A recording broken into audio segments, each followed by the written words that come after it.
साम्राज्य न्यूज, सामान्यांचा असामान्य आवाज।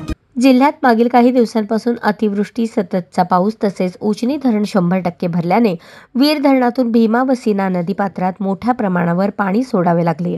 त्यामुळे दोन्हीही नदीकाठच्या गावांमध्ये तसेच शेती पिकांमध्ये पुराचे पाणी जाऊन शेती पिकांच्या नुकसानीचे पंचनामे शनिवार दिनांक 23 ऑगस्ट पासून सुरू करावेत असे आदेश कृषी महसूल आणि ग्रामविकास यंत्रणांना जिल्हाधिकारी कुमार आशीर्वाद यांनी दिले। जिल्ह्यात अतिवृष्टी आणि सततच्या पावसाने अनेक लघु व मध्यम प्रकल्प भरले असून या प्रकल्पातूनही पाणी ओव्हरफ्लो झाल्याने शेती पिकांचे मोठे नुकसान झाले आहे। अशा ठिकाणचेही नुकसानीचे पंचनामे करण्याचे आदेश जिल्हाधिकारी आशीर्वाद यांनी दिले आहेत। पंचनाम्यापासून एकही शेतकरी वंचित राहणार नाही याबाबत सर्व यंत्रणांनी दक्षता घ्यावी असेही निर्देश दिले।